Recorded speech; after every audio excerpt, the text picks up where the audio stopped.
আসসালামু আলাইকুম ওরহমতুল্লাহি ওবরকাতুহ।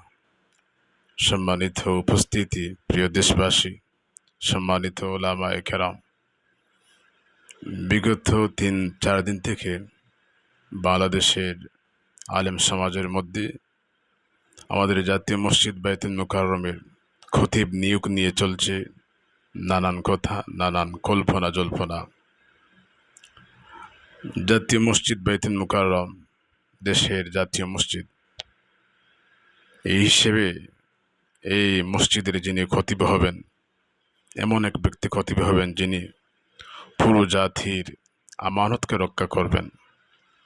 তিনি জাতীয় ব্যক্তিত্ব হবেন, জাতির সকল সংকট মোকাবেলা করতে পারবেন, ইসলাম এবং মুসলমানের সকল আবেদন যিনি পূরণ করতে পারবেন, এমন একজন নির্ভীক আহলে ইলম, বিদ্বান, যুগশ্রেষ্ঠ একজন আলেম এই মসজিদের খতিব হওয়ার খুব প্রয়োজন।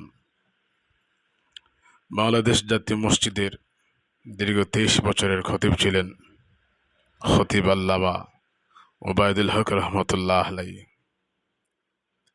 যিনি পুরো বাংলাদেশের ইতিহাসে এক অনন্য নজির স্থাপন করেছিলেন।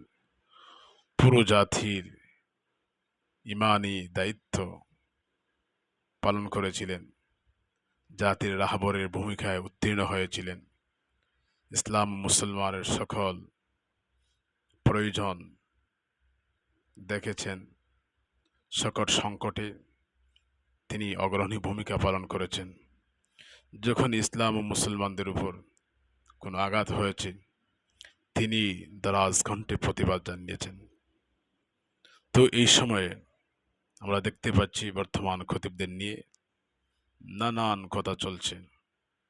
এই জন্য আমি দেশবাসীর কাছে আবেদন করব, সেই মরহুম খতিব ওবায়দুল হক রহমতুল্লাহ আলাইহির সুযোগ্য সাহেবজাদা, প্রথিতযশা আলেম, বিদগ্ধ ফকি, গবেষক, লেখক, বরেণ্য আলেম দিন শেখুল ইসলাম আল্লামা তাকি উসমানী দামাত বারাকাতুহুমের হাতে গড়া শাগরিদ হযরত মাওলানা আতাউল হক জালালাবাদী রহমতুল দামাত বারাকাতুহুম, তাকে যদি নিয়োগ দেওয়া হয় তাহলে এই পদের যথাযথ মূল্যায়ন হবে, জাতীয় মসজিদ তার কাঙ্ক্ষিত ব্যক্তিকে পাবে, দেশের আলেম ওলামা ধর্মপ্রাণ মুসলমানের আশা পূরণ হবে, ইসলাম মুসলমানের এই সংকটকালীন মুহূর্তে দেশের সকল বাতিল ফিরকার আগ্রাসন মোকাবেলায় তিনি প্রশংসনীয় ভূমিকা রাখতে পারবেন।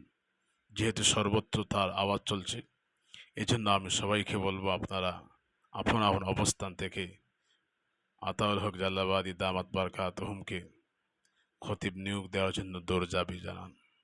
সবাইকে ধন্যবাদ। আসসালামু আলাইকুম ওয়া রাহমাতুল্লাহ।